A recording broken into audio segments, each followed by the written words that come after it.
Hi, and welcome to the O'Rourke Report. Thank you so much for coming by today. We got a bunch of stuff to go over from this week's entertainment news, and so let's jump right into it. At first, let me start. If you like what you're going to see, hit the like button for me, hit the subscribe button, and that helps the YouTubians decide where I belong in their great maw, that is their algorithm. So if you could hit that like button or subscribe button, I'd really appreciate it. Thank you very much. Okay, let's start out with, well, I suppose we have to. We have to start out with Jersey. And Jersey is getting increasingly difficult to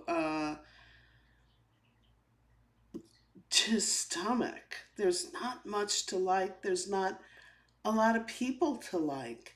I'm thinking about a conversation where we're treated to some kind of tete-a-tete between Jackie Goldschneider and Teresa, who, if you recall, they were mortal enemies. Teresa made sure to start a rumor. She did it right on camera. She can't deny that she did this, saying that Jackie's husband was cheating, and this was 2 seasons ago, and she's done a variety of things since, all nasty, underhanded, snide stuff that Teresa Judice does.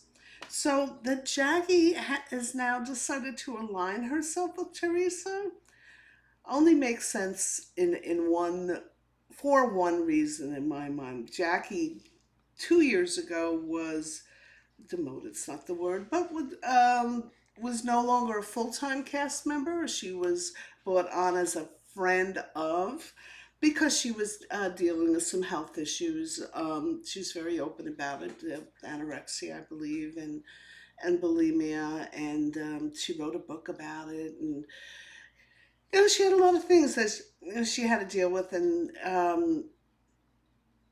she looks great, and she's dealt with them, but now she wants back on full time. She knows how lucrative it is to be one of these crazy housewives. And I think she believes the only way to do that is to cozy up to Teresa, because it is pretty well known that Teresa is one of Andy Cohen's favorites. And despite what the audience feel about her, um, you get the sense that Andy will take down everybody except and leave Teresa standing and then rebuild something around her. Uh, Yet more reason to stop watching Jersey, but that's my opinion. This is what the show has devolved into. There'll be a get together where the women are all at a function or a cocktail party or a dinner, and inevitably some snarling cat fight breaks out. And the sides form, the Teresa side and the Margaret side. And, that's what it devolves in. And then what the rest of the show is, one or two of the women get together for lunch or dinner, or they're talking to their husband or their children, and they pretend to relate what happened the day before at whatever the function was. And so they, of course, the way they tell the story is whatever their side did was absolutely innocent, could totally no reason anybody should have blown up, and then they demonize the other side. It's the same old shite. And it's like they think we didn't just watch it. But this is the level of that we're working with there. That's my opinion. It's my unpopular opinion. Okay. Da-da-da-da-da-da. All right. This was a huge red flag. And this was Dolores, who I think everyone can agree she isn't, even though she's, she doesn't take one side over the other. She really tries to be Switzerland, and that's usually, in my mind, is an untenable position, because, it really means you don't stand for anything. Um, but anyway, Dolores, everybody likes her. She does play Switzerland. Um, I would love to remind her sometimes the way Teresa treated her when she first came on the show. When she first came on the show, they also brought back, I believe, Danielle Staub. And Teresa, for some reason, was cozying up to Danielle Staub. And Dolores, just thought there's something wrong there because Dolores knows that there was something wrong with Danielle Staub, which, she's a tortured individual, Danielle Staub. And Teresa didn't have Dolores's back. She never Dolores was back one time in any of the kerfluffles between um, Danielle Staub and Dolores, but Dolores doesn't remember that. But anyway, be it as there's a dinner. Paulie, the Irish boyfriend, and Dolores are having dinner, and Dolores brings up, which we've all been saying in the back of our mind for at least a year, is Paulie, what's going on with your divorce? Now, remember when we first met Paulie 3 years ago, he was single, but he was still had paperwork to complete on his divorce, and gonna happen any minute, and he'll be a free man, and blah blah blah blah blah. Well, here we are 3 years later, and he's still not divorced, and she's not confrontational, but she does ask him about it. We've been going out now for 3 years, and what's going on with the divorce? Well, he gets his back up. And Dolores, if you don't see a red flag in that, I don't know what to tell you. He not only gets his back up, but he has the nerve to say to her, he goes, "So you're telling me once I get divorced, you're going to expect a ring right away?" Dolores, you should have just smiled, got up from the table, said, "I'll be right back. Get to your car, take an Uber, go home, arrange for the movers to come and pick up your stuff and get out of there." Hey, my jaw dropped. My jaw dropped when he pulled that. Now, I don't know if it was because I don't know if he was drinking. I didn't pay attention to see if he was drinking cocktails, but boy, that switch in that personality, that was the first time us, the viewers, have seen it. I don't know if the cameras have caught that before. They've just chosen not to show us that. But I have a feeling, because the cameras are always looking for the drama, that this is the first time he's pulled something like that. That should have been a boy. That I'm surprised Dolores would put up with that. We'll see what happens. It'll be interesting to watch. The other thing I want to say about Jersey is I find Danielle very likable. Um, she doesn't put on too many airs. She doesn't appear to be doing anything slimy and underhanded. Both warring factions, the Teresa faction and the Margaret faction, are trying to win her over to their side, because there's numbers that need to be maintained. But she is, and despite that, she is very likable. And while I was thinking that, while I was watching it this week, I thought to myself, gee, I remember season one, Teresa was extremely likable, just like Danielle has been. So I don't know if that's a cautionary tale for Danielle or not, but I just wanted to put that out there. And if you agree with me, disagree with me, put something in the comments. I want to hear what you have to say. Okay, on to little bits and pieces here before we go to Summer House. The Earl Spencer, Charles Spencer, the brother of the Princess Diana, is divorcing yet again for the third time because he's having an affair. He's got 7 children with 3 different baby mamas. God love him. And the little Nick Cannon of British aristocracy. And he's having an affair with presumably number 4, who's a lovely Norwegian. So go for it, Charles. I thought that was pretty funny. I don't know if we've talked about the casting of Traitors 3. We may have, but I just want to put it out there that the one to watch is going to be Dorinda, especially if there's alcohol involved, because you know Dorinda doesn't think she has a drinking problem. But if she starts drinking and decides to show everybody how it's supposed to be done, she's going to be fabulous. Can't wait. Uh, Another little small thing. Oprah. I mean, what do you think? Do you think it was something to do with her Ozempic, which is supposed to leave people prone to gastric distress? Is that what put her in hospital? I don't know. But you know, people look up to Oprah and they see Oprah taking this stuff and they go, gee, if Oprah can take it, it must be okay. And you know, Oprah's got that, the public look up to her. They look up to her, and her endorsement's a big thing. So I don't know if we got the true story. I know the next day, apparently, Gayle King got a lot of flack from Oprah about this, or I would assume she did, because she was wearing a sweatshirt or a t shirt that said, Oprah's just fine.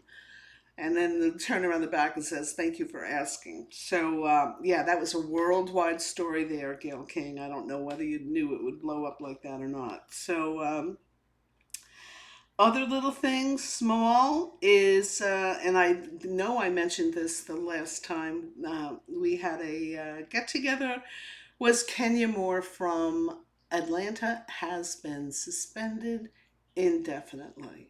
And honestly, this is the second time they've had to. The first time they didn't suspend her. The first time they just out and out didn't renew her contract. That's when she wasn't sharing details of her marriage. And, you know, that's what these shows are.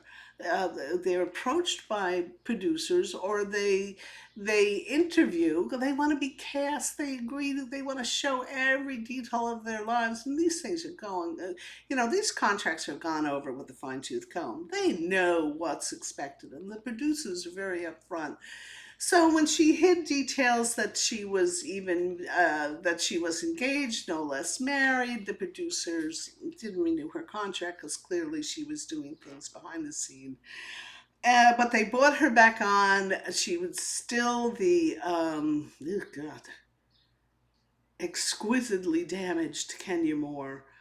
Um, oh wow, there's so many things that she's done, but this one, the posting of revenge porn for ridicule and mass consumption at one of her hair care products events, was just too much for Bravo. Thank you, Bravo. You acted pretty quickly on this, and she's been suspended, and the word that they're using is suspended indefinitely. Could be a full time gig on there for you, Kenya. They're going to see how the new year rolls in with the new cast. And by the way, how dare she do this to the new cast member? It was done strictly to humiliate. And here, I don't know anything about the woman. We haven't seen her yet. Uh, I really don't have any opinion of her other than she was a victim of Kenya Moore's cruel bullying. And maybe she has a colorful past. Maybe this is a big opportunity for her then if she's going to be on the Real Housewives of Atlanta. Don't forget Nene, who's inaugurally one of the superstars of all the Housewife franchise. She started her career as a stripper. She's very open about that. And I don't have any problem with people climbing up that ladder. But apparently Kenya Moore did. So she's been suspended um, indefinitely. Good to know. This one I loved. I don't know if it's true or not. She's crying to the mount. To anybody that'll listen that it's not true, but boy oh boy, it sure rings true. Monica Garcia from Salt Lake. The story goes out, I think it was yesterday, that she had tried out for the cast for Traitors 3, and she failed the psych exam. Hmm. That's very believable. I don't know know if it's true or not. She's claiming it isn't true, but when you think about the fact that she spent years trolling the cast members of Salt Lake City, putting up horrible rumors and just nasty, nasty stories about the cast of Salt Lake City, and then she became a cast member. It really, world's smallest violin there, Monica. But I think she was very happy to be back in the news. I mean, oh, she was all over the place with Instagram stories, etc. Okay, on to Summer House, which had their last reunion episode this week. It's kind of like a little admiration thing for Lindsay, who we all know can outtalk anybody. She talks over anybody, she spins.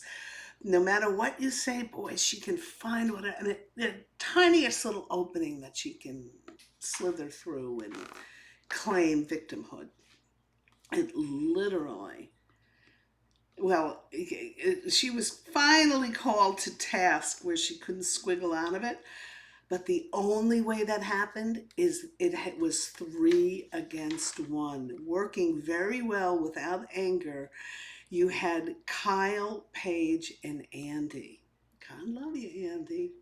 Those are the type of things I want to hear your voice from production as the voice of production on this, because you were great as always. You know I love Andy Cohen. But anyway, Paige, Kyle, and Andy working together diligently shut Lindsay and her excuses down. But boy, it took 3 people to do it. And the fact that they did it so well, I mean, there were a couple of times when Kyle took the lead in contradicting Lindsay's spin. Excuse me. He did it with compassion. He didn't do it with anger. He didn't do it to embarrass her. He did it with compassion. And I think she's smart enough that she's going to realize she's not going to get an Ariana bounce out of this. People who do not have her pegged as the wronged girlfriend. She wasn't the wrong girlfriend. We all watched the season. They had a terrible relationship. There's no way that relationship should have gone forward. And thank God it was pulled out when it was. Kyle had to pay through the nose, and she was more than happy to take every penny out of his pocket. And Kyle's out of it. You're out of it. No harm, no foul. That I tell you, this is how smart Lindsay is. She, in this summer, which should begin taping soon, I think they always tape right before, they start taping right before 4th of July. She's going to understand her best course of action is to make peace with Carl, be friends with Carl. They used to be great friends, just like she was with Kyle. She's smart enough to figure that out, because the new head chick on the show, without a doubt, and I'm going to say, she's walking and talking a little bit like Regina George, is our little fun Paige. Yep, Paige is definitely a Regina George. Who does she think she is, dumping all over someone just because? She's, the other thing I found very interesting with Paige, and I don't know if, I found it very interesting. Jesse Solomon is a great looking guy. He's a great looking guy. And we saw when Jesse first came on the show, he was kind of hitting on Paige a little bit, until he discovered that Paige is really, has a high profile boyfriend, a high Bravo profile boyfriend. And that, of course, is Craig Conover from Southern Charmed, self-made millionaire, mover and shaker. But he doesn't want to move out of Charleston, and she doesn't want to move out to New York. So that's going to break soon. It's got to break. Craig wants to get married. Craig wants a family, and he wants children, and he wants to find that life partner that's going to help him build down in Charleston. And Paige believes she's going to build her influencer career up in New York which is where Jesse Solomon's from. And they made jokes about how many times Paige touched Jesse's knee. They were sitting next to each other. And those are flirt signals. She did it not once, not twice, not three times, four times. All them flirty flirts. So maybe a precursor to things coming. So two other things I want to point out from the reunion. Kyle had a great expression. Never heard it before. I'm not really in the business world anymore, but if I was, I'd be using this. He says something to Lindsay. Lindsay comes back with her spin, and Kyle goes, "No, sorry, doesn't pencil. Doesn't pencil out." Yeah, it doesn't pencil out. Love it. And Amanda, ooh, she had a zinger for Lindsay. She looked at Lindsay and she said, "You weaponized Carl's sobriety," which she did. She absolutely did. So I think that is all. I have one other. Well, it's not exactly an unpopular opinion, but geez, why is Carol Radziwill so salty against Andy? Her enemy, and the reason she didn't come back on the show, and I thought it was her idea. I don't see that she was fired. I don't see why she would have been fired over this unless something did happen behind the scenes that we have no idea about. But her enemy was Bethany, without a doubt. Bethany, I was 100% on Carol's side. It was Bethany having bad relationships with people. It's almost a given. So I don't know why she's so salty against Andy, but she is. So anyway. So that's all I have for today. Thank you so much for tuning in. I really appreciate it. Again, if you like what you saw, hit that like button, hit that subscribe button, and I will see you soon.